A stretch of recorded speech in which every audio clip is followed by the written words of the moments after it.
Arrival. Zilong na naka-arrival. Yan ang aking favorite na variant. Ay, nako. Tapos naka-crazy rapid boots. Yeah. Ayan. Parang gusto ko yata sumali sa marathon ng Zilong na yun. Shoutout nga pala sa unang nag-invento ng crazy rapid boots. No? Isa yun sa mga pandemic TikToks na sumikat talaga. Na hindi mo ba alam sa mundo ng Mobile Legends? Yun. kung hindi nyo pa alam, pwede nyo i-search yan Search ngayon. nyo na Search siya. nyo lang Crazy Rapid Boots. Isa yun sa mga iniidolo ng mga tao sa community. Pero ngayon, tatanggalin na ang Hilda. Coach Lyric taking away one of the power picks na nilabas kanina ng NIP Flash. Wala, Juicen na pwedeng i-ban or pwedeng ibigay para ma-open yung Bruno.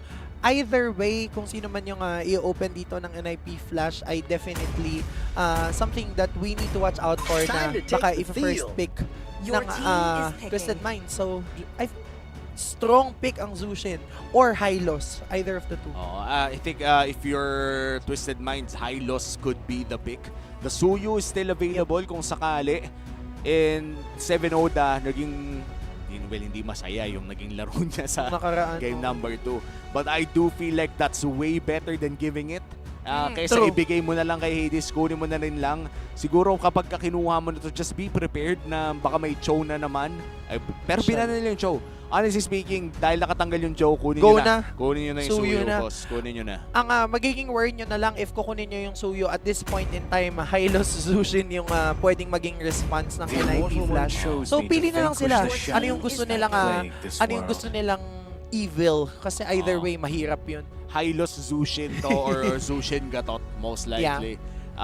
Pero kung pipiliin Hylos Zushin would be better dahil mas consistent ang nagiging numbers ni Hylos at nakakatulong din sa Zushin yung bonus movement speed na binabato ng Glorious Pathway kesa yung Avatar of the Guardian na I think half of the time hindi talaga tumatama.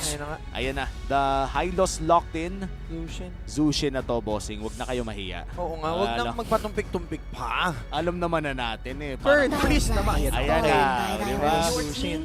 The Zushin and the Hylos. Di naman sa predictable ang meta natin. Sadyang it's just too good to pass up. Oo, diba? totoo. Parang pagka pinasa mo pa sa iba, Mahirapan ka na. mahirapan ka na. Well, Gatot now for Twisted Minds and hero ni So, Gatot Moskov or Gatot Granger, mga ganon. Kasi ngayon, parang baka magkaubos na naman ng mga heroes in terms of the gold lane pagpasok ng second phase ng draft. So, medyo kailangan nilang mag-gain cautious sa ganon. Or Khalid. Moskov pa rin kaya? Yun yung tanong. Yun nga eh. Or may iba na ba? May lason na ba si Sano na bago? Do you think, Sano, meron. Sano? Sano? Tingin mo ba Claude na to? Louie. Ano, feeling ko Louie Claude. If there's a one game na Claude na to. This early big bossing. Bakit? And this is not me saying na sobrang pangit Pero wala pa kasi ako nakikita na may dash sa NIP Flash. And kung tapatan ng Phoveus versus Hylos in the XP lane, Panalo Hylos. Panalo Hylos. Tas pag nag-Khalid, pwedeng roam. Pero ang mangyayari kasi yun, hindi mo rin naman makakalaban yung Khalid. So, mag-clear lang. it's really... man, let's just see kung ano yung trip dito. Kasi I think Arlott could have been way better. Even the Ruby could have been way better for Twisted Minds here considering na meron ka ng Louie. Ito yung pinapares talaga eh. Tandaan nyo guys, ang pinaka-logic ng Louie ay pwede kang magsimula ng laban anywhere. Pero kailangan mo pa rin ng magpo-pull ng trigger. Yeah. Oo. If any though, pwede pa din naman yung Twisted Minds gumamit ng TIG, I think, option pa siya pagpasok ng second phase ng draft. Or again, kagaya na binanggit mo, Ruby, kailangan nila mapigilan now yung Alpha kasi medyo worrisome if yung Alpha yung mas naging mabilis mag-snowball compared to the Suyu. And for the longest time, 2 months, 3 months already, ito na yung mga nakikita nating trend Alpha Suyu, same game. Parang lamang naman talaga yung Suyu in terms of mobility tsaka overall strength. Pero hindi rin kasi basta-basta yung Alpha eh. Ito yung tipo na kapag binigyan mo ng tank na nakatayo lang na by the way binigay ng Twisted Minds by locking it that Phoveus, may libreng manina, may chichipugin na yung Alpha. Maliban na lang of course kung makapag-reset ito o gawin nilang pain yung Phoveus. Pero doon na pumapasok yung execution. When we're looking at the draft, It's mostly just numbers, names, and theories. True. And in theory, lugi talaga Oo. ang alpha sa ang Phobius sa alpha. And hindi naman lahat ng mga theory ay nagkakatotoo. Kagaya nga ng lagi nating binabanggit, in paper, laging may ganun tayong caveat, no? Kasi Oo. hindi lahat nagkakatotoo. Now, for Twisted Minds, pwede na silang mag-ban out ng hero ni Granger. Parang yun yung nagiging trend kanina pa It is for in Twisted despair Minds. Ayun na that nga. I see the Nathan fondest muna ang hopes. ibaban out Oo. nila. Respect kay Vanix. Mukhang inisip nila na comfort pick tong Nathan, no? Yeah. And mukha naman, parang komportable si Vanix doon kanina eh. Ang worry ko lang though, paano kapag si Vanix yung nag-Moscow? Anong gagamitin ni Sano? Yun ang mapapata. Yun ang kailangan, mapipilitan na maglabas ng iba. Pero kung ako papapiliin, I do Bea. feel like Bea could be a good choice kung wave clear ang habol nila, plus the burst. Pero I think this is a Claude game. Yeah. Para sa akin lang. Kasi bukod doon Your sa team access mo is sa banning. backline, ay pwede mong tunawin yung high loss. Macro din, oo. Macro din. Pwede mong gawin yung Forbidden BMI. Ang Yep, tanong yep, alam ba itong gamitin Yun nga. na Twisted Minds? Sana nanonood sila ng PH. Well, si Coach Oh. Lyric naman yan. So, mukhang nanonood yan ng PH meta. And kaya na nabangin natin, speaking of heroes na kayang mag-catch ng enemies off guard kapag pinaremit ni Luyi ay Tig ang ibaban ngayon ng NIP Flash. Ngayon, Granger, I think, or Moskov, para lang makapili sila ng kung ano pa nga yung other heroes na i-open for Vanix. Ang lupit, no, kung sila mismo magtanggal ng Moskov True. para wala nang split push, wala nang makakasabay sa split push nila. They get the Moscow, they Magic take is the mine. Moscow for Your themselves, no? team is picking. Baka Moscow pa rin to, Paps. Yeah. Moskov or Granger. Pagka inagaw to ng NIP Flash, Ano na kaya? doon may problema. Pero sa ngayon, wala pa naman. Who? Wala naman ng mage gold laner's bukod sa Lunox. Or Alice. Pero hindi, I doubt Oo, I mag-Alice. Mahirap mag-Alice dito. Oo. And unless XP lane tong high loss, tas bigla silang mag-Angela. Or what if? Ayun na nga, Mos. Your team is Ah, Ay, gotta say, may option pa rin mag-Angela dito, ang NIP Flash. true. The Angela Alpha plus the Angela Zushin. Ang dami pa rin. Yung Angela Moskov nga, gumagana din yan eh. Yeah. Kailangan na pumili ng Twisted Minds ng great gold lane and roam. Yan na lang yung mga natitira sa kanila. Iniisip ko daw, Ruby, pwede. Oo. Gusto din, pwede sila magkadita kung trip nila para lang mapigilan yung Moscow. Pero I doubt wala din sa meta masyado yung kadita. Oo. Kung Parang sa gold, ML Baby Women's lang Oo. nalalaro ka Exorcist dito of the ngayon. Shadow at your service. Granger. Muscle of iron. Ayun na. Your team Pinak to is basics nila. And that would put a lot of responsibility to Coffin. yeah. Dahil wala silang main source of ranged engage, kailangan tumama yung higop combo ng Tsaka lang Louie mag-Avatar dito. of the Guardian. At tsaka lang magkakaroon ng Avatar of the Guardian. I feel like this is more a reactive composition coming in from Twisted Minds. Hindi sila pwedeng basta-basta pumasok dito. Kailangan din kung sila ay mag-set up ng play, ma-ensure nila na dapat si Sanji yung nasa harapan, tapos si Oo. Troll yung nasa likod. Kasi magiging walang kwenta yung Avatar of the Guardian kung siya yung nasa harap, kasi makakaiwas din kahit paano yung NFP Flash. Na ganun-ganun lang. Dalawang dashes yung meron dito, tatlo kung isasama mo yung Alpha. So, kailangan nilang maging maingat. Ano pa nga ang pwedeng open? Joe-hit. Ah, man. Mas maganda sana talaga kung may Ruby. Yeah. Ito yung mapapaano ko na lang eh. Kasi again, the Joe head is heavily countered by it as well. Pero let's see kung ano nga ba ang plano dito. And the execution still matters. Nandito na talaga tayo sa punto na baka ito yung comfort eh. Baka ito yung talagang pinagkakatiwalaan na komposisyon at hindi naman kasi maglalabas ng hindi praktisado ang Twisted Minds dito. Sayang it should have been, or it would have been a Joehead Ruby. Oh. And Ruby will come out on top.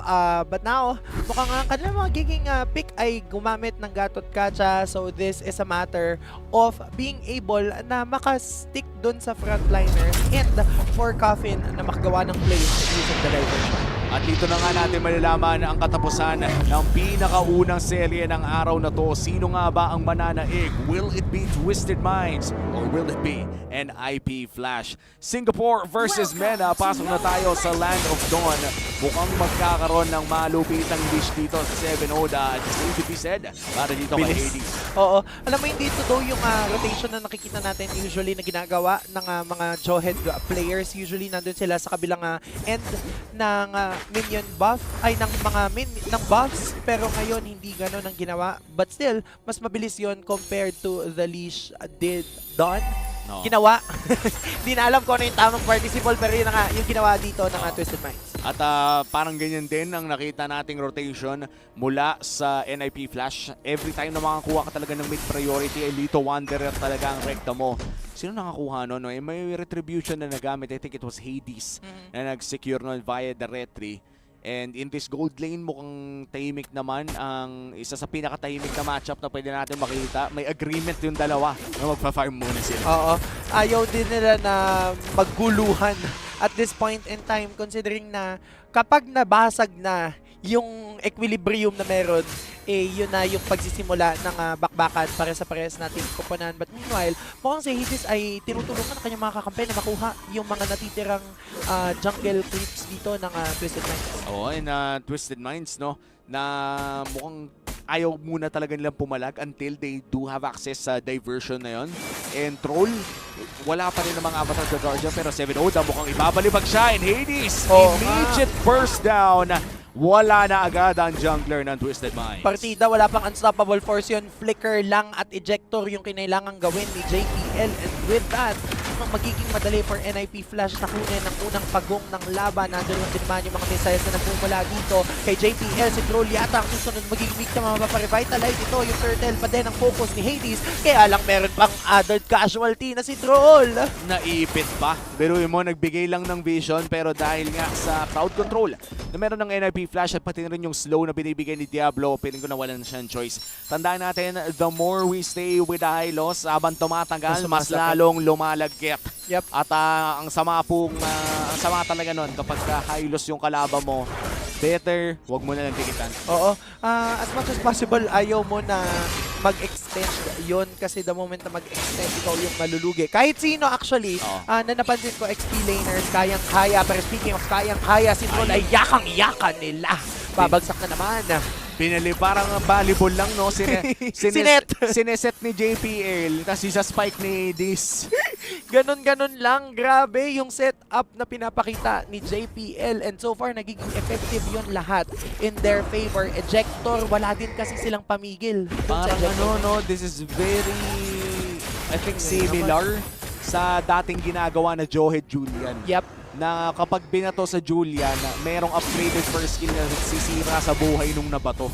But this time, it's gonna be the Spear of Alpha, not landing on 7 Oda, pero hindi sapat ang kanyang magiging dashes. Dahil another kill will go to the hands of Hades. Napakaaga na kanyang War Axe, 3 minutes in, and this is bad para sa Twisted Minds. Grabe, no? Parang ito yung NIP Flash lineup dahil sa Jawhead and the Juicin combination na kapag binalibag ka, makakalimutan mo na kahit pangalan mo. Ganong level. Kasi pagkatapos mo babalibag ni JPL, ibabalibag ka naman ng Lantern Flare na nagmumula kay Curtizy. So walang galawan talaga definitely. So Tough Boots is a must. Hindi lang siya recommendation, is a must. Tough Boots is a must dahil wala rin silang Fury apart sa ano. And for Sano, at least hindi siya mababato. But then again, no assurance na hindi ka matatamaan. Dahil damage pa rin naman ang makakalusot. Here comes the diversion play. Mukha namang nakita sila ng konti dito pero hindi ni Vanix.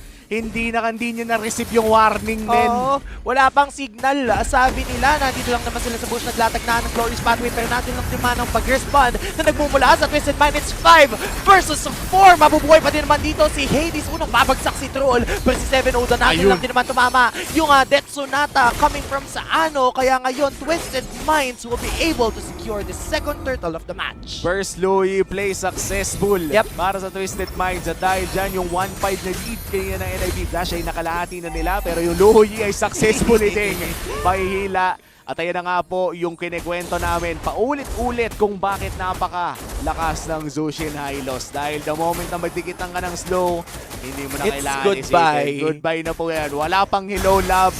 Prometa na ng goodbye. Oo, wala na. Walang hello, walang sino-sino. Diretso, babay na. Kasi nga naman, yung damage na nagmumula. And in fairness to Kurt Easy and the entire lineup of NIP Flash, no, naisip nila yung mga ganong kind of synergy.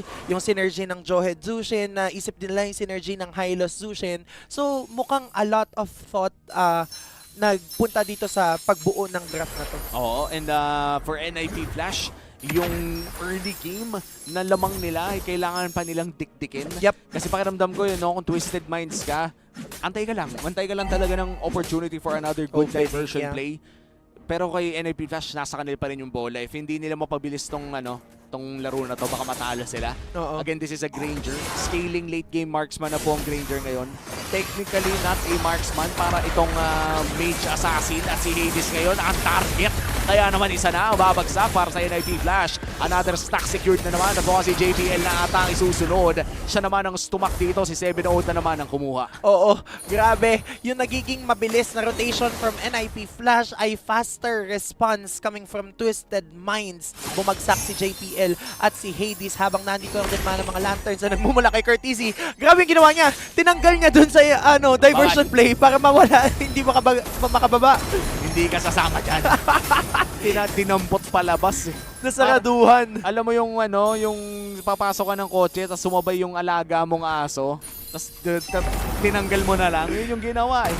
Grabe. Tumatama na din yung Dead Sonata. Ito yung papok na ginagawa dito ngayon ni Saano. I think kanina nakabuild na din siya ng Sky Piercer. So definitely yung clean up na nagmumula from the Dead Sonata and Rhapsody is there already. But still, these are skill shots. Kailangan niyang patamain yun. Tapos ito parang ang dami na ring stack doon sa may bandang likod. Si Hades ata mauuna pero yung healing galing dito sa Alpha ay napakalupit po. Kaya naman si 7-0 na ang babagsak. Dalawa na nga nawala para sa Twisted Minds at nagkadikit-dikit na nga dito. Ang NIP Flash, si Coffin naman ata ang susunod.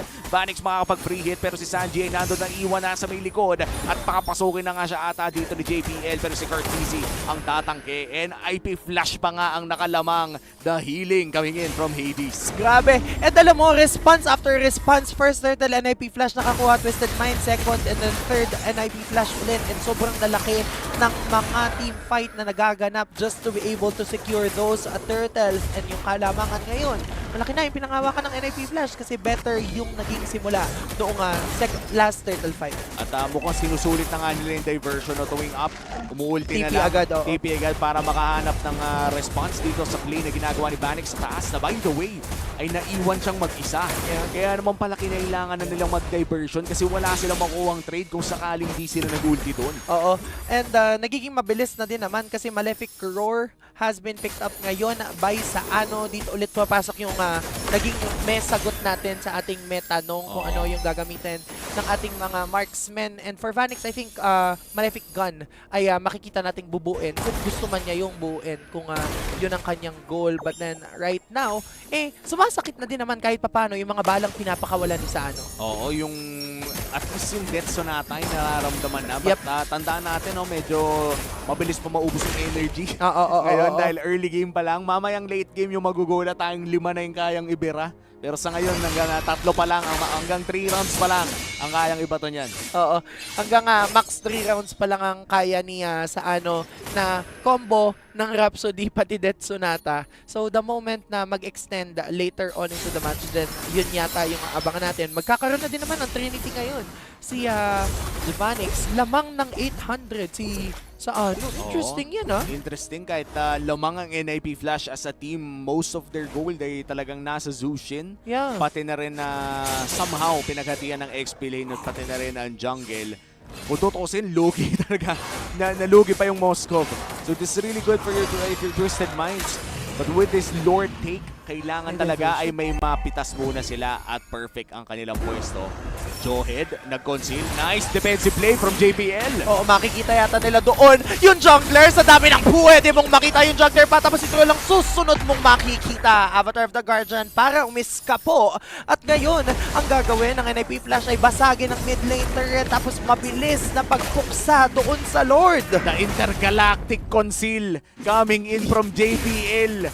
Biruin mo, nakita niya may 3 o 4 na magpapakita tapos pinalipad si Sanji doon sa may bandang gitna. Nandun na rin naman sa likod si Troll pero yung delay nandyan pa rin naman. Si Vanix ay makakapunta doon sa may bandang likod. Si Coffee na ata ang kanyang bibigyan. At grabe na nga yung attack speed dito. Sunod na niya. That's a wipeout para sa NIP Flash. At ngayon, hindi lang yung Lord ang kanilang magiging biktima kasi bubuksain na lang nila ang mga natitirang tore dito ng Twisted Minds. Puputok na lang din naman itong inhibitor turret nila and that's already good enough for them. Wipe out plus Lord tapos 5k gold lead. Kumbaga parang lahat ng pwedeng makuha ay nakuha na nila. Mabubuhay naman ang Twisted Minds. Makakadepensa naman dito ata sa may bandang mid lane pero sigurado na atong makukuha ang inhibitor turret dito. Joke lang, kayo naman hindi kayo mabiro. Kaya pa Def, masyado kayo mainit eh. Antayin nila yung Lord. Hindi naman sila nagmamadali kahit anong madali nila ay ayaw din nilang gawin. Naka-flicker lang pala si Vanix and up, hindi up yung flicker niya. So, kailangan niya maging maingat kasi so far si Troll tumatama naman yung mga Avatar of the Guardian niya. Pero grabe yung attack speed ni Vanix kanina. hindi ko in-expect na ganun na pala kabilis yung attack speed niya. Nag-flicker pa siya para Nag-flicker mapabagsak pa siya. si Coffin. Grabe yung ginawa doon ng isang marksman ng NIP Flash. Well, with this Lord push, doon sa may bandang itaas, meron din namang malaking wave doon sa may bandang ibaba. Mid lane ay makokontrol ng Twisted Minds. Ang tanong ay matatapos ba ng NIP Flash ito o another defense na naman ba? Oo, ito na nga bang depensang Marino, depensang malala. Kasi mababagsakin ng NIP Flash ang core na meron sila. Si Ayun! Hades pumasok sa loob. Mega kill coming from Courtesy. Tapos na, espada pa nga nitong si Vanix ang mga miyembro ng Twisted Minds. Rather, at hindi pa sila tapos. Kasi mukhang ngayon, kumakatok na sa base ng Twisted Minds ang Singapore. Parang gusto nilang patunayan na at sa huli, Singapore ang mamamayani at sila ay pasok na sa knockout stage. What a win